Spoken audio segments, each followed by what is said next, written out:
Natalie Holzer merasakan perubahan di usia kehamilan 4 bulan. Di kehamilannya kini, ibu sambung Rizky Febian ini mengalami jerawatan di wajah hingga kesulitan bernapas.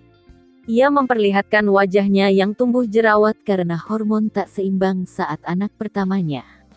Lantas, mantan DJ ini mengungkap bahwa ia memiliki kesamaan dengan mendiang sang ibunda kala mengandung. Saat mulai mengambil riasan untuk dioleskan di wajah, istri komedian ini mengungkap mengalami kesulitan bernapas.